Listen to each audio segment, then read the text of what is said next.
ಇದೇ gym Ravi sir ನೋಡ್ತಾ ಇದ್ದೀರಲ್ಲ ಅಂದರೆ ಆ ಒಂದು ಸರಳತೆ ಆ ಒಂದು ವಿನಯತೆಯ ಜೊತೆಗೆ ಆ ಒಂದು ಏನು ಹೇಳ್ತೀವಿ ಮುಗ್ಧತೆ ಆ ಮುಗ್ಧತೆ ಫ್ರಾಕ್ಷನ್ ಆಫ್ ಸೆಕೆಂಡು ನಿಮಗೆ ಈಗ ನಾಟಕ ಆಗೋದಿದ್ರೆ ಅದನ್ನ ಯೋಚನೆ ಮಾಡಿ ಮಾತಾಡಬೇಕು ಅದು ನಿರರ್ಗಳವಾಗಿ ಸರಳವಾಗಿ ಬರ್ತದಲ್ಲ ಆ ಒಂದು ಆಟಿಟ್ಯೂಡೇ ಮೋಸ್ಟ್ ಪ್ರಾಬಬ್ಲಿ ಜನ ಸರ್ ಇವತ್ತು ಜನ ಏನಾದ್ರೂ ಇಷ್ಟೊಂದು ರೊಚ್ಚಿಗೆದ್ದಿದ್ದಾರೆ ಇಷ್ಟೊಂದು ಕಾತುರವಾಗಿ ಕಾಯ್ತಾ ಇದ್ದಾರೆ ಇಷ್ಟೆಲ್ಲ ಒಂದು ಹೈಪ್ ಬಂದಿದೆ ಇಷ್ಟೆಲ್ಲ ಒಂದು ಬಂದಿದೆ ಅನ್ನೋಕ್ಕೆ ಅದಕ್ಕೊಂದೇ ಆದ ಅರ್ಥ ಮುಗ್ಧತೆ. ಇನ್ನೊಂದು ಸರ್, ಈಗ ನೀವು ಬಿಗ್ ಬಾಸ್ ಸೀಸನ್ 6ರ ಸ್ಪರ್ಧೆ ಆಗಿದ್ದರಿಂದ ಈ ಪ್ರಶ್ನೆ ಕೇಳಲೇಬೇಕು. ಪ್ರತಿ ಬಾರಿಯೂ ಕೂಡ ಬಿಗ್ ಬಾಸ್ ನಡೆದಾಗ ಇಲ್ಲ ಬಿಗ್ ಬಾಸ್ ಫೇಕು, ಅವ್ರಿಗೆ ಬೇಕಾಗಿರೋರನ್ನ ಗೆಲ್ಲಿಸ್ಕೊಳ್ತಾರೆ ಅಥವಾ ಸುದೀಪ್ ಅವರ ಸ್ನೇಹಿತರನ್ನೇ ಮನೆ ಒಳಗೆ ಕಳಿಸ್ತಾರೆ, ಈ ರೀತಿಯಾಗಿ ನಾನಾ ರೀತಿಯ ಆರೋಪ ಮಾಡೋಕ್ಕೇನೋ ತುಂಬ ಜನ ಮಾಡ್ತಾರೆ. ಬಟ್ ನೀವು ಒಳಗಡೆ ಇದ್ದವರು, ತುಂಬ ಬಹಳ ದಿನ ಇದ್ದವರು ನೀವು ಒಳಗಡೆ, ಸೊ ಹಾಗಾಗಿ ಈ ಪ್ರಶ್ನೆಗೆ ನಿಮ್ಗೆ ಕೇಳ್ತಾ ಇದ್ದೀನಿ, ಏನು ಹಿಂಗೆಲ್ಲ ಇದೆಯಂತೆ ಹೌದಾ ಸರ್? ಖಂಡಿತ ಹೇಳ್ತೀನಿ, ಬಿಗ್ ಬಾಸ್ ಸೆಲೆಕ್ಷನ್ ಇದೆಯಲ್ಲ ಅದೊಂದು ಅದ್ಭುತ. ಬಿಗ್ ಬಾಸ್ ಆಟ ಆಡ್ತಾರಲ್ಲ ಅದೊಂದು ಅದ್ಭುತ. ಅದು ಬಿಗ್ ಬಾಸ್ ಒಳಗಡೆ ಏನು ನಡೀತಿದ್ದು ಅದೆಲ್ಲ ಒಂದು ಅದ್ಭುತನೇ. ಆಚೆಗಡೆ ಸಾವಿರ ಮಾತಾಡ್ತಾರೆ ಸ್ಕ್ರಿಪ್ಟ್ ಅಂತೆ ಅದಂತೆ ಇದಂತೆ ಅಂತ, ಖಂಡಿತ ಅಲ್ಲ. ಬಿಗ್ ಬಾಸ್ ಏನು ಮಾಡ್ತಾರೆ ಅಂದರೆ ರವಿಯ ಇನ್ನೊಂದು ಮುಖನ ಆಚೆ ತೆಗೆಯೋದೇ ಒಂದು ಕೆಲಸ ಅಲ್ಲಿ. ಸೊ ಏನು ಆಚೆ ಕಡಿತೀವಲ್ಲ ಅದೆಲ್ಲ ಒಳಗಡೆ ಇನ್ನೊಂದು ರವಿ ಇರ್ತಾನೆ, ಅದನ್ನು ಎಕ್ಸ್ಪೋಸ್ ಮಾಡಿ ನನ್ನಿಂದ ಯಾವ ಥರ ಗೇಮ್ ತೆಗಿಬೋದು, ಯಾವ ಥರ ಸ್ಕಿಲ್ ತೆಗಿಬೋದು, ಗೇಮ್ ತೆಗಿಬೋದು, ಜನಕ್ಕೆ ಎಂಟರ್ಟೈನ್ಮೆಂಟ್ ಕೊಡ್ತಾನೆ, ಅದನ್ನು ಮಾಡೋದು ಬಿಗ್ ಬಾಸ್ ಕೆಲಸ. 70 ಕ್ಯಾಮ್ರಾ ಇರ್ತದೆ, ಎಲ್ಲ ಒಂದೇ ಸಲ ಅಟ್ಯಾಕ್ ಮಾಡಿದಾಗ ನಾವೇನು ಮಾಡೋದು ಗೊತ್ತಾಗಲ್ಲ. ಸೊ ನಾಟಕ ಮಾಡಿದ್ರೆ ಅಲ್ಲಿ ಜಾಸ್ತಿ ಉಳಿಯೋಕ್ಕಾಗಲ್ಲ. ನಿಜ ಕರಿಬಸಪ್ಪ ಅವರೇ, ನಿಮ್ಗೇನಾದರೂ ಈ ರೀತಿಯಾಗಿ ಅನ್ಸಿತ್ತಾ ಒಳಗಡೆ? ಯಾಕೆಂದ್ರೆ ಕುತೂಹಲಕ್ಕೆ ಕಾರಣ ಆಗ್ತಾ ಇರೋದು ಇದು. ಹೊರಗಡೆ ಎಲ್ಲ ಸಿಕ್ಕಾಪಟ್ಟೆ ಚರ್ಚೆ ಹಂಗೆ ಆಗುತ್ತೆ, Bigg Boss is a fixed show. ಇನ್ನೊಂದು ನಿಮಿಷ ಬಿಗ್ ಬಾಸ್ ಒಂದು ಸ್ಪರ್ಧೆ ಆಗ್ಬೇಕಾದ್ರೆ ಜನಗಳಿಗೆ ಒಂದು ಅರ್ಥ ಆಗಬೇಕು ಎಲ್ಲರಿಗೂ. ಒಂದು ಬಿಗ್ ಬಾಸ್ ಸ್ಪರ್ಧೆ ಫುಲ್ಲು ಫಸ್ಟ್ ಡೇ 10 ಡೇಸ್ ಮುಗಿಬೇಕಾದ್ರೆ 40 ಕೋಟಿ ಖರ್ಚಾಗುತ್ತೆ. 1 ಕೋಟಿ 2 ಕೋಟಿ 40 ಕೋಟಿ ಖರ್ಚು ಮಾಡ್ತಾರೆ. ನೂರಾರು ಜನ ಕೆಲಸ ಮಾಡ್ತಾರೆ, ಸಾವಿರಾರು ಜನ ಡೇ ನೈಟ್ ನಿದ್ದೆ ಮಾಡದೆ ಕೆಲಸ ಮಾಡ್ತಾರೆ. ಸೊ ಇವರೆಲ್ಲ ಮಾಡೋದು ಒಂದು ಒಳ್ಳೆ ಕಂಟೆಂಟ್ ಇರೋದಕ್ಕೆ ತಂದು ಜೈಶಾಲಿ ಮಾಡ್ಬೇಕಂತ, ಯಾರಿಗೂ ಮೋಸ ಮಾಡೋಕ್ಕೆ ನಾವು ಅನ್ಕೊಂಡು ರೆಕಮೆಂಡೇಶನ್ ಕೊಡೋಕ್ಕಾಗಲ್ಲ. ರೆಕಮೆಂಡೇಶನ್ ಮಾಡಿಬಿಟ್ಟು ಮೋಸ ಮಾಡೋಕ್ಕೆ ಬಿಗ್ ಬಾಸ್ ಅವ್ರು ಮಾಡ್ತಾನೆ ಇರಲಿಲ್ಲ. ಆಮೇಲೆ ಬಿಗ್ ಬಾಸ್ ಅಲ್ಲಿ ಎಲ್ಲರೂ ತಪ್ಪು ಬಂದರೆ ಸಿಗರೇಟ್ ಕೊಡ್ತಾರ, ಎಣ್ಣೆ ಕೊಡ್ತಾರ, ಅದು ಕೊಡ್ತಾರ, ಇದು ಕೊಡ್ತಾರ, ಫೋನ್ ಕೊಡ್ತಾರ, ಅದನ್ನ ಖಂಡಿತ ಯಾವುದು ಕೊಡಲ್ಲ. ಬಿಗ್ ಬಾಸ್ ಆಟ ಒಂದು ಅದ್ಭುತ ಆಟ. ಹೇಳಿ ಸರ್. ಅದೇ ನಿಮಗೆ ಈ ರೀತಿಯಾಗಿ ಫಿಕ್ಸಿಂಗು ಅದು ಇದು ಅಂತ ಚರ್ಚೆ ಆಗುತ್ತಲ್ಲ, ನಿಮಗೆ ಆ ರೀತಿಯಾಗಿ ಒಳಗಡೆ ಅನುಭವ ಆಗಿತ್ತಾ, ಅನಿಸಿತ್ತಾ ನಿಮಗೆ? ಇಲ್ಲ, ಖಂಡಿತ ಇಲ್ಲ ಸರ್. ಅಲ್ಲಿ ಯಾವುದೋ ಫಿಕ್ಸಿಂಗ್ ಆಗಲಿ ಮ್ಯಾಚ್ ಫಿಕ್ಸಿಂಗ್ ಆಗಲಿ ಯಾವುದೇ ಥರದ್ದು ಏನಿಲ್ಲ. ಇಲ್ಲಿ ಏನಾಗುತ್ತೆ ಅಂದರೆ ನಾಳೆ ಈಗ ಅದು ಆದಮೇಲೆ ನಾನು ನೆಕ್ಸ್ಟ್ ಡೇ ಏನು ಮಾತಾಡ್ತೀನಿ ಏನಂತಂದು ಯಾವುದೇ ಥರದ್ದು ಗೊತ್ತಿರಲ್ಲ ಅಲ್ಲಿ. ಯಾಕಂದರೆ ಈಗ ಟಾಸ್ಕ್ ಇರ್ಬೋದು, ಟಾಸ್ಕ್ ನಾವು ಯಾವುದು ಕಣ್ಣೆಲ್ಲ ನೋಡಿರಲ್ಲ, ಅದನ್ನು ಅದು ಒಂದು ಲೆಟ್ರಲ್ಲಿ ಬರುತ್ತೆ ಅಷ್ಟೇ, ಟಾಸ್ಕ್ ಈ ಥರ ಇರುತ್ತೆ ಅಂತಂದು. ಯಾಕಂದರೆ ಅದು ಫಸ್ಟ್ ಅಟೆಂಪ್ಟ್ ಅಷ್ಟೇ ಟಾಸ್ಕ್ ಇರೋದು, ಅದು ಒಂದು ಗೇಮ್ ಇರ್ಬೋದು, ಯಾವುದೇ ಇರ್ಬೋದು. ಮತ್ತು ಈಗ ನಾವು ಅಲ್ಲಿ ಎಲ್ಲರ ಜೊತೆಲಿ ಸ್ಪರ್ಧಿಗಳ ಜೊತೆಗೆ ನಾವು ಬೆರಿತೀವಿ, ಮಾತಾಡ್ತೀವಿ ಅಂತಂದರೆ ಯಾರು ಏನು ಮಾತಾಡ್ತಾರೋ ಗೊತ್ತಾಗಲ್ಲ ಅಲ್ಲಿ. ಈಗ ಸ್ಕ್ರಿಪ್ಟೆಡ್ ಆದರೆ ಒಂದು ಡೈಲಾಗ್ ಇದು ಇರ್ತದೆ, ಅಲ್ಲಿ ಯಾವುದೇ ಥರದ್ದು ಏನಿಲ್ಲ, ಯಾವುದೇ ಥರದ್ದು ಸ್ಕ್ರಿಪ್ಟೆಡ್ ಎಲ್ಲ ಏನೂ ಇಲ್ಲ ನಾನು ನೋಡಿರೋ ಪ್ರಕಾರ. ಯಾಕಂದರೆ ಬೇರೆ ಶೋಗಳೇ ಹೊರತುಪಡಿಸಿದ್ರೆ ಇದು ಬಿಗ್ ಬಾಸೇ ಡಿಫ್ರೆಂಟ್, ಇದು ಒರಿಜಿನಲ್ ಅಂತ ಹೇಳ್ತೀನಿ ನಾನು. ಎಸ್ ಸತಿ ಸರ್, ನೀವು ಸರ್ ಇದು ಸ್ಕ್ರಿಪ್ಟೆಡ್ ಅಂತ ಆಚೆ ಎಲ್ಲ ಹೇಳ್ತಾರೆ. ಅಂದರೆ ಇಲ್ಲಿ ಬರೀ ಟಾಪಿಕ್ ಕೊಡ್ತಾರೆ, ಅಂದರೆ ನೀವು ರಾಜ, ನೀವು ರಾಣಿ, ನೀವು ಸೇವಕ, ನೀವು ಪ್ರಿನ್ಸಿಪಲ್ ಅಂತ ಅಷ್ಟೇ ಟಾಪಿಕ್ ಕೊಡ್ತಾರೆ. ಅದನ್ನ ನಾವು ನಮಗೆ ಅಳವಡಿಸ್ಕೋಬೇಕು. ಅಂದರೆ ಈಗ ನಾವು ರಾಜ ಅಂದರೆ ರಾಜ ಏನು ಕೆಲಸದವ್ರ ಥರ ಅವ್ರಿಗೆಲ್ಲ ಕೆಲಸ ಮಾಡೋಕ್ಕೆ ಹೇಳ್ತಾರೆ, ಆ ಥರ ಒಂದು ಗತ್ತಲ್ಲಿರ್ತಾರೆ, ಅದು ನಾವು ರೂಪಿಸ್ಕೋಬೇಕು. ಆಮೇಲೆ ಇಲ್ಲಿ ಒಳಗಡೆ ಇವಾಗ ಡ್ಯಾನ್ಸ್ದು ಏನಾದ್ರು ಕೊಟ್ಟಾಗ, ಇಲ್ಲ ಒಂದು ಡೈಲಾಗ್ದು ಏನಾದ್ರು ಕೊಟ್ಟಾಗ ಬರೀ ಪೇಪರು ಪೆನ್ನು ಕೊಡ್ತಾರೆ, ಅದನ್ನ ಎತ್ಕೊಂಡು ಒಳಗಿರೋರು ಕ್ರಿಯೇಟ್ ಮಾಡಿ ಅದನ್ನ ಸೆಟ್ ಮಾಡ್ಕೋಬೇಕು ಒಳಗಡೆ ಕಂಟೆಸ್ಟೆಂಟ್. ಅದೇನ್ ಅನ್ಕೊಂತಾರೆ ಆಚೆ ಜನ ಬಿಗ್ ಬಾಸ್ ಅವರೇ ಕೊಟ್ಟಿದ್ದಾರೆ, ಅದನ್ನ ನೋಡ್ಕೊಂಡು ಸ್ಕ್ರಿಪ್ಟೆಡ್ ಮಾಡ್ತಾ ಇದ್ದಾರೆ ಅಂತಾರೆ. ಅದೆಲ್ಲ ಸುಳ್ಳು ಸರ್, ಸ್ಕ್ರಿಪ್ಟೆಡ್ ಅಲ್ಲ ಇದು. ಬರೀ ಟಾಪಿಕ್ ಕೊಡ್ತಾರೆ. ಟಾಪಿಕ್ ಅಂದ್ರೆ ಒಂದು ಗೇಮ್ ಆಗಿರ್ಬೋದು, ಒಂದು ಇದಾಗಿರ್ಬೋದು, ಒಂದು ಕಾಮಿಡಿ ಇಲ್ಲ ರೋಸ್ಟ್ ಅಂತ ಕೊಡ್ತಾರೆ. ಅದೆಲ್ಲ ನಾವು ಪೆನ್ನು ಪೇಪರ್ ಮಾತ್ರ ಅವ್ರು ಕೊಡ್ತಾರೆ, ಅದನ್ನ ಇಟ್ಕೊಂಡು ಒಳಗಿರೋರು ನಾವು ತಲೆ ಉಪಯೋಗಿಸಿ ಬರ್ಕೊಂಡು ರೆಡಿ ಮಾಡ್ಕೊಂಡು ಮಾಡೋದು. ಅದು ಆಚೆ ಜನಕ್ಕೆ ಏನನ್ಸುತ್ತೆ, ಓ ಇವರೇ ರೆಡಿ ಮಾಡಿ ಕೊಟ್ಟಿದ್ದಾರೆ, ಅದನ್ನ ಪ್ಲೇ ಮಾಡ್ತಾರೆ. ಅಲ್ಲ, ನಿಮ್ಗೆ ಒಳಗಿದ್ದಂತ ಸಂದರ್ಭದಲ್ಲಿ ನಿಮ್ಗೇನು ಆ ಥರ ಅನ್ಸಿಲ್ಲ? ಇದು ಇಲ್ವೇ ಇಲ್ಲ ಸರ್, ಅದು ಇಲ್ವೇ ಇಲ್ಲ. ಮತ್ತೆ ಯಾರೋ ಒಬ್ರು, ನನಗೆ ನೆನಪಿಲ್ಲ ಸರಿಯಾಗಿ, ಯಾರೋ ಹೇಳಿದ್ದು ನನಗೆ, ಮನೆಯೊಳಗಿದ್ದವರೇನೆ ಕಂಟೆಸ್ಟೆಂಟೇ ಹೇಳಿದ್ದು, ಒಳಗಡೆ ಕನ್ಫೆಷನ್ ರೂಮ್ಗೆ ಕರೆಸ್ತಾರೆ, ಹೆಂಗೆ ಮಾತಾಡಬೇಕು, ಏನೇನು ಮಾಡಬೇಕು ಅಂತ ಅದೆಲ್ಲ ಸುಳ್ಳು ಸರ್. ಏನಂದ್ರೆ ಸೀಕ್ರೆಟ್ ಗೇಮ್ ಇರುತ್ತಲ್ಲ ಅವಾಗೆ ಕರೆದು ಹೇಳ್ತಾರೆ. ಸೀಕ್ರೆಟ್ ಗೇಮ್ ಅಂದ್ರೆ ನೀವು ಅಲ್ಲ, ಅದು ಗೊತ್ತಿದೆ. ಇದ್ರಲ್ಲಿ ನೀವು ಗೆದ್ರಿ ಅಂತ. ಹೌದು, ಅದು ಗೊತ್ತಿದೆ. ಅಂದ್ರೆ ಆ ತರ ಥೀಮ್ ತರ ಇಲ್ದಿದ್ರೆ ಯಾವ್ದೇ ಥರದ್ದು ಏನಿಲ್ಲ ಆದ್ರೆ ಯಾರ್ಗುನು ನೀವು ಅನ್ಕೊಂಡಂಗೆ ಕರೆಯೋದು 20 ಸಲ ಕರೆಯೋದು ಆತರ ಹೇಳ್ಕೊಡೋದೆಲ್ಲ ಸುಳ್ಳು ಸರ್. ಅದು ಯಾಕಂದ್ರೆ ಅದು ಬರೀ secret game ಇದ್ದಾಗ ಮಾತ್ರ ಇದ್ ಒರಿಜಿನಲ್ ಆಗಿರೋದಕ್ಕೆ ಇಷ್ಟೊಂದು ಜನಗಳು ಬಹಳ ಇಷ್ಟಪಟ್ಟು ನಮ್ಮ ಕರ್ನಾಟಕ ಜನತೆ ಹೊರತುಪಡಿಸಿ ಕೋಟ್ಯಾಂತರ ಜನಗಳು ನೋಡ್ತಾ ಇದ್ದಾರೆ. ಒರಿಜಿನಲ್ ಇದು ವ್ಯಕ್ತಿಗತ ಗೇಮ್ ಇದು. ಇನ್ನೊಂದು ನಿಮಿಷ ಸರ್, ಫ್ರಮ್ ದ 1 ಸೀಸನ್ ಇಂದ ಇಲ್ಲಿ ತನಕ 1-2 ಸೀಸನ್ನು ಈ ಒಂದು ಕಾಮಿಡಿ ಅಂತ ಬಿಟ್ಟರೆ ಎಲ್ಲ ಸೀಸನಲ್ಲೂ ಲವ್ ಗಾಸಿಪು, ಹೌದು, ಆಮೇಲೆ ವೈಯಕ್ತಿಕವಾಗಿ ಗಾಸಿಪ್ ಆಗೋದು, ವೈಯಕ್ತಿಕ ತಗೊಳ್ಳೋದು, ಬಿಗ್ ಬಾಸ್ ಸೋದರೆಲ್ಲ ಜೈಲು ಏನೋ ಕಿರಿಕಾಗೋದು, ಇದೇ ಆಗಿ ಬಂದ್ಬಿಟ್ಟಿದೆ. ಹೌದು. ಈಗ ಈ ಸೀಸನ್ ನಾನು ವೈಯಕ್ತಿಕ ಬಿಟ್ಟು ಮಾಡ್ತಾರೆ, ಈ ಸೀಸನ್ ಏನಾಗಿದೆ ಗೊತ್ತಾ ಸರ್, ಒಂದು ಬಿಗ್ ಬಾಸ್ ಅನ್ನೋದೊಂದು ನಗೆ ಮನೆ ಆಗಿದೆ, ನಗೆ ಹಬ್ಬ ಆಗಿದೆ. ಬಿಗ್ ಬಾಸ್ ಎಲ್ಲರೂ ಸೇರಿ ಹೇಳ್ತಾರೆ, ಇವರೆಲ್ಲ ಸೇರ್ಕೊಂಡು ಅಷ್ಟು ಜನ ಸೇರ್ಕೊಂಡು ಹೇಳ್ತಾರೆ, ಒಂದು ನಗೆನ ಒಂದು ಸೃಷ್ಟಿ ಮಾಡಿದ್ದಾರೆ. ಮುಂಚೆ ಎಲ್ಲ ತುಂಬಾ ಮಕ್ಕಳು ಬಿಗ್ ಬಾಸ್ ತೋರಿಸ್ತಾರಿಲ್ಲ, ದೊಡ್ಡವ್ರು ಮನೇಲಿ ಇಲ್ದ ಬಿಗ್ ಬಾಸ್ ನೋಡೋಣ ಹಾಳಾಗ್ತಿರೋದು ಬೈತಾರೆ. ಇವಾಗ ಬಿಗ್ ಬಾಸ್ ನೋಡಿ ಏನಾಗಿದೆ ಅಂದಾಗ ಎಲ್ಲರೂ ಈ ಸೀಸನ್ ಯಾರಿದಾರ ಅವ್ರಿಗೆಲ್ಲ ಕ್ರೆಡಿಟ್ ಹೋಗಲೇಬೇಕು. ಅವರೆಲ್ಲ ಒಂದು ಶ್ರಮದಿಂದ, ಅವರೆಲ್ಲ ಒಂದು ಶ್ರದ್ಧೆಯಿಂದ, ಅವರೆಲ್ಲ ಒಂದು ಅಮಾಯಕ ಆಟದಿಂದ ಆಗ್ಬೋದು. ನಿಜವಾಗ್ಲೂ ಹೇಳ್ತೀನಿ, ಇವತ್ತು ಬಿಗ್ ಬಾಸ್ ಮನೆ ಅಂದರೆ ಒಂದು ನಗೆ ಹಬ್ಬ, ನಗೆ ಮನೆ, ನಗೆ ಥಿಯೇಟರ್ ಆಗಿದೆ, ನಗೆ ಟೆಂಟ್ ಆಗಿದೆ.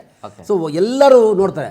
ಬಿಗ್ ಬಾಸ್ಗೆ ನಾವು ಕ್ರೆಡಿಟ್ ಹೇಳಲೇಬೇಕು, ಥ್ಯಾಂಕ್ಸ್ ಹೇಳಬೇಕು. ಅಂದರೆ ಏನಾಗಿದೆ, ಜೊತೆಗೆ ಏನಾಗಿದೆ ಬೇಡ, ಇವತ್ತು ಎಲ್ರಿಗೂ ಯಾರು ಭಾಗವಹಿಸಿದ್ರಲ್ಲ, ಫ್ರಮ್ ದ 1 ಇಂದ 2 ಇಂದ ಹಿಡಿದು ಎಲ್ಲರಿಗೂ ನನ್ನ ಕಡೆಯಿಂದ ಹಾಗೂ ರಾಜ್ಯದ ಎಲ್ಲ ಕ್ರೀಡಾಪಟುಗಳ ಪರದಿಂದ ಅಭಿನಂದನೆಗಳು. ಜೊತೆಗೆ ಏನಿಗೆ 6 ಜನ ಬಂದಿದ್ದಾರಲ್ಲ ಸರ್ ಫೈನಲಿಸ್ಟ್ಗೆ, ಅವ್ರಿಗೆಲ್ಲ ಒಳ್ಳೇದಾಗಲಿ, good luck, all the best. ನಿಜ ನಿಜ. ಸತೀಶ್ ಅವರೇ, ಈಗ ಹೊರಗಡೆ ಹೈಪ್ ತಗೊಂಡಿರೋದು, ನಿಮ್ಮನ್ನ ಪ್ರಶ್ನೆ ಕೇಳೋದು ಬಿಟ್ಟಿದೆ, ಆ ವಿಚಾರ ಬ್ರೇಕ್ ಬಂದ್ಬಿಡ್ತು. ಈ ಗಿಲ್ಲಿ ಮತ್ತು ಅಶ್ವಿನಿ ಗೌಡ ಅವರ ನಡುವಿನ ವೋಟಿಂಗ್ ಪ್ರಚಾರ ಇದೆಯಲ್ಲ, ನೀವು ನೋಡಿ ಯಾವ ಎಲೆಕ್ಷನ್ ನಲ್ಲಿ ಯಾವ ಒಂದು MLA ಪ್ರಚಾರ ಹಾಕಿದ್ದನೂ ಕಮ್ಮಿ ಇಲ್ಲ. ನೋಡಿದಾಗ ಏನ್ ಅನ್ನಿಸ್ತದೆ ಸರ್? ಇಲ್ಲ, ಗಿಲ್ಲಿಗೆ ಫ್ಯಾನ್ಸ್ ಇದ್ದಾರೆ ಸರ್. ಯಾಕಂದ್ರೆ ನಾನು ಅದನ್ನ ಇಲ್ಲ ಅಂತ ಅಲ್ಲಗಳೇ ಅಲ್ಲ, ಯಾಕಂದ್ರೆ ತುಂಬಾ ಫ್ಯಾನ್ಸ್ ಇದ್ದಾರೆ. ನಾನು ಪ್ರಚಾರದಲ್ಲಿ ನೋಡ್ತಾ ಇದ್ದೀನಿ. ಹಂಗೆ ಅಶ್ವಿನಿ ಗೌಡ ಅವರು, ಅವ್ರಿಗೂ ಕನ್ನಡ ಪರ ಹೋರಾಟಗಾರರು, ಅವರು ಫ್ಯಾನ್ಸ್ ಇದ್ದಾರೆ. ಅವರು ಅವ್ರದಾದ ಸ್ಟೈಲಲ್ಲಿ ಮಾಡ್ತಾ ಇದ್ದಾರೆ. ಗಿಲ್ಲಿ ಫ್ಯಾನ್ಸ್ ಬಂದು ಬ್ಯಾನರ್ ಹಾಕೊಂಡು ಮಾಡ್ತಾ ಇದ್ದಾರೆ. ಇವ್ರು ಕಾರ್ ಮೇಲೆ ಅಂಟಿಸ್ಕೊಂಡು ಮಾಡ್ತಾ ಇದ್ದಾರೆ. ಆದ್ರೆ ಅದಕ್ಕೂ ಏನು ಡಿಫ್ರೆನ್ಸ್ ಇಲ್ಲ. ಅವರು ಖರ್ಚು ಮಾಡ್ತಾ ಇದ್ದಾರೆ. ವೈಯಕ್ತಿಕವಾಗಿ ಹೋಗ್ತದೆ. ಹೆಂಗೆ ಅಂತಂದ್ರೆ, ಏನೋ ಗಿಲ್ಲಿನ ಗೆಲ್ಲಿಸ್ಬಿಟ್ರೆ ನಾವು ಹಿಂಗ್ ಮಾಡ್ಬಿಡ್ತೀವಿ ಅಂತ ಇವರು, ಅಶ್ವಿನಿ ಗೌಡ ಎದುರಿಸಿಲ್ಲ ಸರ್. ಅಶ್ವಿನಿ ಗೌಡ ಅವ್ರು ಯಾರು ಫ್ಯಾನ್ಸ್ ಅವರು ಕೊಲೆ ಬೆದರಿಕೆ ಆ ತರ ಈ ತರ ಎಲ್ಲ ಹಂಗ್ ಮಾಡ್ಬಿಡ್ತೀನಿ, ಕಲ್ಲು ಹೊಡಿತೀನಿ, ಇದ್ ಮಾಡ್ತೀನಿ, ಸ್ಟ್ರೈಕ್ ಮಾಡ್ತೀನಿ ಅಂತ ಗಿಲ್ಲಿ ಫ್ಯಾನ್ಸ್ ಮಾತಾಡ್ತಾ ಇದ್ದಾರೆ. ಹೊರಗಡೆ ಸೋಷಿಯಲ್ ಮೀಡಿಯಾದಲ್ಲಿ ಯಾರು ಹಂಗ್ ಮಾತಾಡ್ತಾ ಇಲ್ಲ ಸರ್. ಅಲ್ಲ, ನಿಮ್ಮ ಮೇಲೆ ಏನೋ ಬೆದರಿಕೆ ಹಾಕ್ತಿದ್ರು ಅಂತ. ಕೊಲೆ ಬೆದರಿಕೆ ಎಲ್ಲ ಹಾಕಿದ್ದಾರೆ ಸರ್. ಅದಕ್ಕೆಲ್ಲ ಬಂದೋಬಸ್ತ್ ಮಾಡಿದೀನಿ ಸರ್. ಹೌದಾ ಸರ್? ದಯವಿಟ್ಟು ಸರ್, ರಾಜ್ಯ ಅಂದ್ರೆ ಅದು ಒಂಥರ ಅದು ಯಾವ ಮಟ್ಟಕ್ಕೆ ಹೋಗ್ತಾ ಇದೆ ಅಂತ. ಯಾಕಂದ್ರೆ ಈಗ ನಾವು ಇಷ್ಟೊತ್ತು ಮಾತಾಡಿದಾಗ ಏನ್ ಅನ್ನಿಸ್ತು ಅಂತಂದ್ರೆ, ಓ ಚೆನ್ನಾಗಿ ಹೋಗ್ತಾ ಇದೆ, ಒಳ್ಳೆ ಶೋ ಅಂತ ಅನ್ಸುತ್ತೆ. ಯಾವಾಗ ಈ ರೀತಿಯಾಗಿ ತೆರೆ ಹಿಂದೆಯೂ ನಡೀತಾ ಇದೆ ಅಂತ ಗೊತ್ತಾದಾಗ ಏನಪ್ಪ ಇಷ್ಟೊಂದೆಲ್ಲ ಆಗುತ್ತಾ ಅಂತ. ಸ್ನೇಹಿತರೆ, ನಾನು ರಾಜ್ಯದ ಪರವಾಗಿ ಮನವಿ ಮಾಡ್ಕೋದು ಎಲ್ಲರಿಗೂ, ಪ್ಲೀಸ್ ದಯವಿಟ್ಟು ಹೇಳ್ತೀವಿ, ಬೇಜಾರು ಮಾಡ್ಕೊಬೇಡಿ. ಬಿಗ್ ಬಾಸ್ ಅನ್ನೋದು ಒಂದು ಆಟ ಅಷ್ಟೇ. ಇದನ್ನು ಆಟವಾಗಿ ತಗೊಳ್ಳಿ, ವೈಯಕ್ತಿಕವಾಗಿ ಯಾರು ತಗೋಬೇಡಿ. ನೋಡಿ, ಅವ್ರಿಗೆ ಇವತ್ತು ಪಾಪ ಬೆದರಿಕೆ ಹಾಕೋದು ಏನ್ ಬೇಕಾಗ್ಬೋದು. ಇವಾಗ ಅಶ್ವಿನಿ ಗೌಡ ಅವರು ಗೆಲ್ಲಿ, ಇಷ್ಟು ಅಲ್ಲ ಒಂದು ನಿಮಿಷ ಸರ್, ಅಶ್ವಿನಿ ಗೌಡ ಅವರು ಗೆಲ್ಲಿ, ಅವ್ರು ಬಂದು 5 ಜನದಲ್ಲಿ ಯಾರ ಬಗ್ಗೆ ಗೆಲ್ಬೋದು. ಯಾಕಂದ್ರೆ ಅದು ಬಿಗ್ ಬಾಸ್ ತೀರ್ಮಾನ. ಅದು ವೋಟ್ ಹಾಕ್ತಾರೆ, ಜನ ತೀರ್ಮಾನ ಮಾಡಿ, ಅವರು ನಮ್ಮ ಥರ ಏನು ಮಾಡ್ತಕ್ಕಂಥ ಒಂದು ಟೀಮ್ನ ಬಿಟ್ಟಿರ್ತಾರೆ.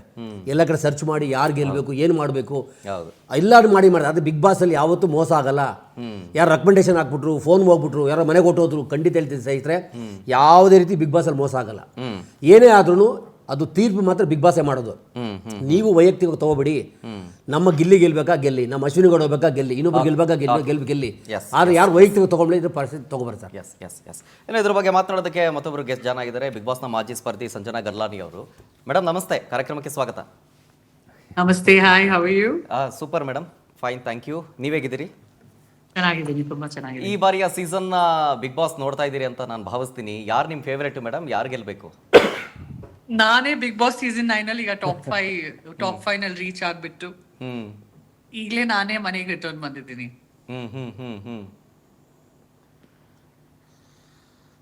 ಅಲ್ಲ, ಈ ಬಾರಿಯ ಬಿಗ್ ಬಾಸ್ ನಲ್ಲಿ ಈಗ ಗಿಲ್ಲಿ ನಟ ಗೆಲ್ಲಬೇಕು ಅಂತ ಪ್ರಚಾರ ಮಾಡ್ತಿರೋದು ನೋಡಿದಿರಿ. ಅಶ್ವಿನಿ ಗೌಡ ಅವ್ರು ಗೆಲ್ಲಬೇಕು ಅಂತ 6 ಜನ ಬಿಗ್ ಬಾಸ್ ಸ್ಪರ್ಧಿಗಳಿದ್ದಾರೆ. ನಾಳೆ ನಾಡಿದ್ದು ಫೈನಲ್ ಎಪಿಸೋಡ್ ಇದಾವೆ. ಯಾರು ಗೆಲ್ಬೋದು ಅಂತ ನಿಮ್ಮ ಫೇವ್ರೇಟ್ ಅಲ್ಲಿ? ಲೇಡಿ ವಿನ್ನರ್ ಆದ್ರೆ ಒಳ್ಳೇದಲ್ವಾ? ಅಂದ್ರೆ ಸೀಸನ್ ಅಲ್ಲಿ ಒಬ್ಬರೇ ಗೆದ್ದಿದ್ದು, ಓವರ್ ಆಲ್ ಸೀಸನ್ ಅಲ್ಲಿ ಶ್ರುತಿ ಅವ್ರು ಗೆದ್ದಿದ್ದು. ಹೌದು ನಾವೇನ್ ಪಾಪ ಮಾಡಿದೀವಿ ಹೇಳಿ. ಇಲ್ಲ ಇಲ್ಲ And ಅಲ್ಲ, ಅಲ್ಲಿ ಅರ್ಹತೆ ಹುಡ್ಗ್ರ ಇದ್ದವ್ರು ಜೊತೆ ಯಾರು ಬೇಕಾದ್ರೂ ಗೆಲ್ಲಿ madam. ಹೊಡ್ದಾಡೋದು ಬಡ್ದಾಡೋದು ಎಷ್ಟು ಕಷ್ಟ ಟಾಸ್ಕ್ ಗಳಲ್ಲಿ ಅಂತ ಹೌದು. ನನ್ನಿಂದ ಜಾಸ್ತಿ ಚೆನ್ನಾಗಿ ಯಾರಿಗೂ ಗೊತ್ತಿರಲ್ಲ. ಈಗಲೇ ಟಾಪ್ 5 ರೀಚ್ ಆಗಿ ಆ ಟಾಪ್ 5 ತನಕನೂ ರೀಚ್ ಆಗೋ ಪಯಣ ನಮ್ ಗಾಡಿನೇ ಪಂಚರ್ ಆಗೋಯ್ತು. ತುಂಬಾ ಒಳ್ಳೆ ಹೆಸರು ಮಾಡ್ಕೊಂಡ್ ಬಂದೆ ಈಗ ತೆಲುಗು ಬಿಗ್ ಬಾಸ್ ಅಲ್ಲಿ ಹೋಗ್ಬಿಟ್ಟು. ಹ್ಮ್ ಅಲ್ಲಿರೋ ಕಷ್ಟ ನನಗೆ ಎಷ್ಟು ಡಿಫಿಕಲ್ಟ್ ಆಗಿತ್ತು. ಹಳೆ ಮಗುನ ಬಿಟ್ಟು ಹೋಗಿದ್ದೆ ಮನೆಯಲ್ಲಿ. ಹಾ ಹಾ ಹಾ ಹಾ ಹಿಂದೆ ನನಗೆ ಸಂಬಂಧ ಇಲ್ದೇನೆ ನನಗ ನೆಗೆಟಿವ್ ಆಗಿ ಆ ಕೇಸಲ್ಲಿ ಎಳ್ದಾಡ್ಬಿಟ್ಟು ನನ್ನ ಹೆಸರೆಲ್ಲ ಹಾಳು ಮಾಡಿದ್ರು 2020 ನಲ್ಲಿ. ಸೊ ಹೆಸರನ್ನ ಸ್ವಚ್ಛ ಮಾಡ್ಕೊಳ್ಳೋದಿಕ್ಕೆ ಅತ್ಯುತ್ತಮ ಅವಕಾಶ ತೆಲುಗು ಬಿಗ್ ಬಾಸ್ ಅಲ್ಲಿ ನನಗೆ ಅವಕಾಶ ಬಂದಿದೆ. ಈಗ ರೀಸೆಂಟ್ ಆಗಿ ಮುಗಿಸ್ಕೊ ಬಂದಿದ್ದ ಮೇಡಮ್ ನೀವೀಗ? ನೀವು ನ್ಯೂಸ್ ನೋಡಲ್ವಾ ರೀ ನೀವು? ಇಲ್ಲ, ನಾವು ಬಿಗ್ ಬಾಸ್ ಫಾಲೋ ಮಾಡಲ್ಲ, ಯಾಕಂದ್ರೆ ಇಲ್ಲಿ ಪೊಲಿಟಿಕಲಿ ಸಿಕ್ಕಾಪಟ್ಟೆ ಡೆವಲಪ್ಮೆಂಟ್ ಆಗ್ತಾ ಇದೆ. ಸೊ ಹಾಗಾಗಿ ಆ ಕಡೆ ಅಷ್ಟು ಕಾನ್ಸಂಟ್ರೇಟ್ ಮಾಡಕ್ಕಾಗಲ್ಲ. ಕುದುರೆನೇ ರೇಸ್ ಬಗ್ಗೆ ಕೇಳ್ತಾ ಇದ್ರೆ ಏನ್ ಹೇಳದ್ ನಾನು? ಈಗ್ಲೇ ರಿಟರ್ನ್ ಬಂದ್ಬಿಟ್ಟು 1 ತಿಂಗಳು ಆಗಿಲ್ಲ, 3 ವಾರ ಹಿಂದೆ ಬಂದಿದ್ದೀನಿ. ಟಾಪ್ 5 ನಲ್ಲಿ ಹೋದೆ. ಟಾಪ್ 5 ಅಲ್ಲಿ ಹೋಗದೆ ಹೆಣ್ಮಕ್ಳಿಗೆ ಗೆದ್ದು ಬಂದಿರಂಗಿದೆ. ಹಂಗಿದೆ ಅಲ್ಲಿ ಕಾಂಪಿಟಿಷನ್, ತುಂಬಾ ಕಷ್ಟ ಇದೆ. ಅಲ್ಲಿ ಆ ಕಡೆಯಿಂದ ರೆಸ್ಪಾನ್ಸ್ ಹೇಗಿತ್ತು ಮೇಡಮ್ ಆ ಭಾಗದಲ್ಲಿ? ಅದ್ಭುತ, ತುಂಬಾ ದೊಡ್ಡ ರೆಸ್ಪಾನ್ಸ್ ಇದೆ. ಅಂಡ್ 19 TRP ರೀಚ್ ಆಗಿದ್ದ ಏಕೈಕ ಒಂದೇ ಬಿಗ್ ಬಾಸ್ ಬಂದು ಸೀಸನ್ 9 ತೆಲುಗು ಬಿಗ್ ಬಾಸ್. ನಾನು ಓಪನ್ ಆಗಿ ಇಲ್ಲಿ ಹೇಳ್ತಾ ಇದ್ದೀನಿ, 19 TRP ಲಿಟ್ರಲಿ ರೀಚ್ ಆದ್ವಿ. ನಿಮಗೆ TRP ರೇಟಿಂಗ್ಸ್ ಬಗ್ಗೆ ಸೂಪರ್. ಸೇಮ್ ಹಾಗಾದ್ರೆ ಸೇಮ್ ಕನ್ನಡದಲ್ಲೂ ಕೂಡ ಅಷ್ಟೇ ಈ ಬಾರಿ ಇನ್ನೂ ಜಾಸ್ತಿ ಹೋಗಿದೆ, ಇನ್ನೂ ಜಾಸ್ತಿ ಹೋಗಿದೆ ಈ ಬಾರಿ. Sanjana madam Kannada big Boss ನೋಡಿ ಇವಾಗ ತುಂಬಾ ಹೈಪ್ ಆಗಿದೆ, ತುಂಬಾ ರೀಚ್ ಆಗಿದೆ. ನಾನಿದ್ರೆ ಬಿಗ್ ಬಾಸ್ ಅಲ್ಲಿ ನಾನು ನೋಡ್ಬೋದಪ್ಪ. ಇವತ್ತಿಂದ ನೋಡಿ ಇವತ್ತು. ಅಲ್ಲ ಅದೇ ಹೆಣ್ಮಕ್ಳು ಗೆಲ್ಬೋದು, ಗೆದ್ರೆ ಖುಷಿ ಅಂತ ನೀವು ವ್ಯಕ್ತಪಡಿಸಿದ್ರಿ. ಅಂದ್ರೆ ಈಗ ಹೊರಗೆ ಬಂದಂಥ ಸಂದರ್ಭದಲ್ಲಿ ನೀವು ಸೋಷಿಯಲ್ ಮೀಡಿಯಾದಂತೂ ನೋಡೇ ಇರ್ತೀರಿ, ಟ್ರೆಂಡಿಂಗ್ನಲ್ಲಿ ಇರೋವಂಥವ್ರು ಅಂತ. ಸೊ ನಿಮ್ಗೆ ಏನು ಅನ್ನಿಸ್ತು ಈ ಬಾರಿ ಆ ಸೀಸನ್ ಕನ್ನಡ ಬಿಗ್ ಬಾಸ್ ಶೋದದು ನೋಡಿದಂಥ ಐ ಸಂದರ್ಭ? ಥಿಂಕ್ ಇಬ್ರು ಹೆಣ್ಮಕ್ಳು ಇದಾರಲ್ಲ ಟಾಪ್ 5 ಅಲ್ಲಿ. 3 ಜನ ಇದ್ದಾರೆ. 3 ಜನ ಇದ್ದಾರೆ. 3 ಜನ ಹೆಣ್ಮಕ್ಳಾ? 3 ಜನ ಹೆಣ್ಮಕ್ಳು, 3 ಜನ ಗಂಡು ಮಕ್ಳಿದ್ದಾರೆ. ಟಾಪ್ 6 ಅಲ್ಲಿ? ಹೌದು, ಟಾಪ್ 6 ಅಲ್ಲಿ. ಓಕೆ, ಇನ್ನ ಟಾಪ್ 5 ಹೋಗಿಲ್ಲ. ಸೊ ಲೇಡೀಸೇ ವಿನ್ ಆಗ್ಬೇಕು, ಯಾರಾದ್ರೂ ವಿನ್ ಆಗ್ಲಿ ರೀ. ಮೇಡಮ್ ಎಲ್ಲರಿಗೂ ಗುಡ್ಲೆ ಕೇಳ್ಬಿಡಿ ಒಂದ್ಸತಿ. ಎಲ್ಲಾರು ವೋಟ್ ಹಾಕಿ ಲೇಡೀಸ್ಗೆ ಗೆಲ್ಸಿ. ನೋಡಿ, ನಿಮ್ ತಾಯಿನ ನೋಡಿ ಅವರಲ್ಲಿ, ನಿಮ್ ತಂಗಿನ ನೋಡಿ, ಸರಸ್ವತಿ ದೇವರನ್ನ ನೋಡಿ, ಲಕ್ಷ್ಮೀ ದೇವರನ್ನ ನೋಡಿ ಅವರಲ್ಲಿ. ಮನೆ ಮಗಳ ತರ ನೋಡಿ ನೀವು ಅವ್ರನ್ನ. ಲೇಡೀಸ್ ನಾನೇ ಗೆಲ್ಸಿ ಅಂತ. ನನಗೆ ಗಂಡಸರ ವಿರುದ್ಧ ಏನು ಇಲ್ಲ, ಬಟ್ ನೀವೇ ನೋಡ್ರಿ 12 ಸೀಸನ್ ಅಲ್ಲಿ ಎಷ್ಟು ಸೀಸನ್ ಲೇಡೀಸ್ ಗೆಲ್ದಿದ್ದಾರೆ? ಒಂದೇ ಸೀಸನ್ ಗೆದ್ದಿದ್ರೆ ಇನ್ನೊಂದು ಸೀಸನ್ ಬರ್ಲಿ ಅನ್ನೋದು ನಿಮ್ಮ ಆಶಯ. ಪಾಪ ಅನ್ಸಲ್ಲ ಲೇಡೀಸ್ ಮುಖ ನೋಡ್ಬಿಟ್ಟು. ಒಂದೇ ಸೀಸನ್ ಲೇಡೀಸ್ ಗೆಲ್ದಿದ್ದಾರೆ, 11 ಸೀಸನ್ ಎಲ್ಲ ಮಸಲ್ ಇರೋ ಹುಡುಗರೇ ಗೆದ್ದಿದ್ದಾರೆ. ನಮಗೆ ಮಸಲ್ ಇಲ್ಲ ಅಂದ್ರೆ ಅದ್ ನಮ್ ಫಾಲ್ಟಾ? ಏನ್ ಕಮ್ಮಿ ಕಷ್ಟ ಪಟ್ಟಿದ್ದಾರೆ ಹೇಳಿ? ಲೇಡೀಸ್ ಆಕ್ಚುಲಿ ಪಟ್ಟಿರೋ ಕಷ್ಟ ಮಸಲ್ ಇರೋ ಹುಡುಗರಿಂದ ಜಾಸ್ತಿ ಕಷ್ಟ ಪಡ್ಬೇಕಲ್ಲ ಫೈನಲ್ಸ್ ರೀಚ್ ಆಗಕ್ಕೆ. ಸೊ ಮಹಿಳೆಗಳಿಗೆ ಬೆಲೆ ಕೊಡಿ. ಗಂಡಸರೆಲ್ಲಾರು ಏನಾದ್ರೂ ಹೆವಿ ವೇಟ್ ಇರೋದು ಒಂದೇ ಒಂದ್ ಬೆರಳಲ್ಲಿ ಎತ್ಬಿಟ್ಟು ಬಿಸಾಕಿದ್ರೆ ಲೇಡೀಸ್ 2 ಕೈಯಲ್ಲೂ ಎತ್ತಿ ಬಿಸಾಕಕ್ ಆಗಲ್ಲ. ಅಂತ ಆಟಗಳಿದೆ ಬಿಗ್ ಬಾಸ್ ಮನೆ ಒಳಗೆ. ಆತರ ಬೆಬಿರ್ ಸುರ್ಸಿರ್ತಾರೆ, ಮತ್ತೆ ಆತರ ಕಷ್ಟ ಪಟ್ಟಿರ್ತಾರೆ. ಸೊ ಖಂಡಿತವಾಗ್ಲೂ ಲೇಡೀಸ್ ನಾನೇ ಗೆಲ್ಸಿ, ಯಾರೇ ಲೇಡೀಸ್ ಆಗಿರ್ಬೋದು, ಲೇಡೀಸ್ಗೆನೆ ವೋಟ್ ಮಾಡಿ ಅಂತ ನಾನು ಎಲ್ಲಾರ್ಗು ರಿಕ್ವೆಸ್ಟ್ ಮಾಡ್ತೇನೆ.